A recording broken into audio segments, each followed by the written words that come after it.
ছুটি ছোট্ট একটা শব্দ, যেটা শুনলে আগে মন আনন্দে ভরে উঠত। আর যখন থেকেই সংসার জীবনে পা দিয়েছি তখন থেকেই ছুটি শব্দটা জীবন থেকে হারিয়েই গেছে। সো হ্যালো এভরিওয়ান, আসসালামু আলাইকুম। আশা করি সবাই অনেক ভালো আছেন। আলহামদুলিল্লাহ, আমিও অনেক ভালো আছি।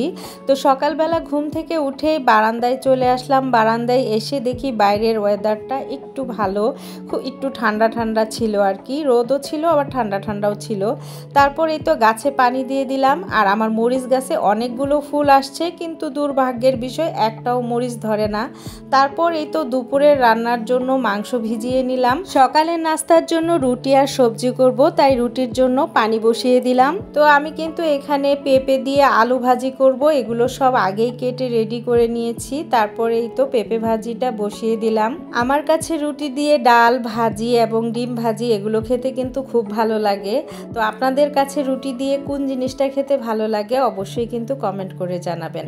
তারপর এই তো পেঁপে ভাজিটা বসিয়ে দিয়েছি, আর এই ফাঁকে কিন্তু আমি রুটিও বানিয়ে নিয়েছি। আর ওই যে ভিডিওর শুরুতে একটা কথা বলেছিলাম না যে মেয়েদের কোনো ছুটি হয় না, এটা বলার পিছনে কিন্তু অনেক কারণ আছে। আমার কিন্তু প্রচুর ঠান্ডা জ্বর এসেছিল, তারপরেও কিন্তু আমার সংসারের সকল কাজ করে সবাইকে রান্না বান্না করে খাওয়াতে হয়েছে।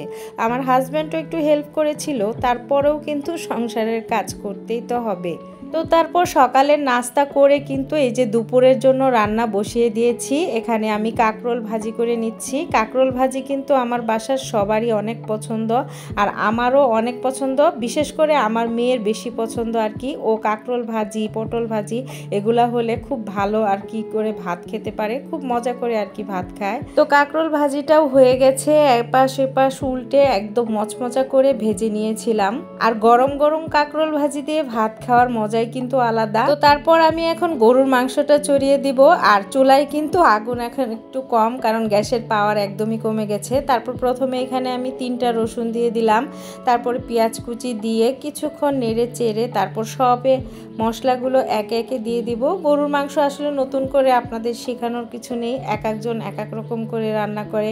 কেউ হাতে মেখে রান্না করে, কেউ কষিয়ে রান্না করে, সবার রান্নাই কিন্তু মজা হয়। আর আমি আজকে কিন্তু সব মশলাগুলোই পাটায় বেটে নিয়েছিলাম। সব মশলা বলতে আদা জিরা রসুন আর কি যেগুলো আছে, আর হলুদ মরিচ এগুলোর তো গুঁড়াই খাওয়া হয় আর কি। তারপর এই তো মাংস দিয়ে ভালো করে কষিয়ে কিছুক্ষণ ঢেকে রান্না করে তারপর আবার পেঁপে দিয়ে কিছুক্ষণ ঢেকে রান্না করে নিব।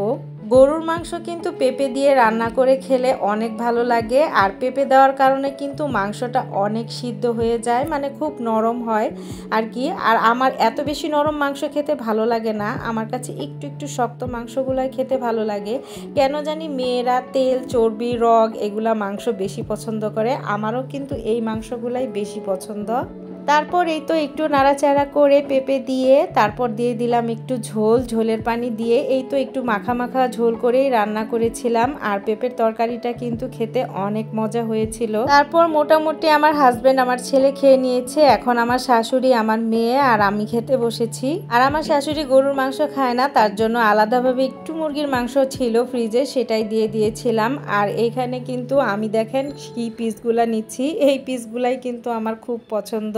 তো ফেসবুকে অনেক দিন যাবতই কাজ করে যাচ্ছি, মোটামুটি সফলতা পেয়েছি। তো এখন ভিডিওতে তেমন একটা ভিউ নেই, আর ডেইলি ব্লগ শেয়ার করার মতো আসলে আমারও ওরকম ভালো লাগে না ডেইলি ব্লগ করতে।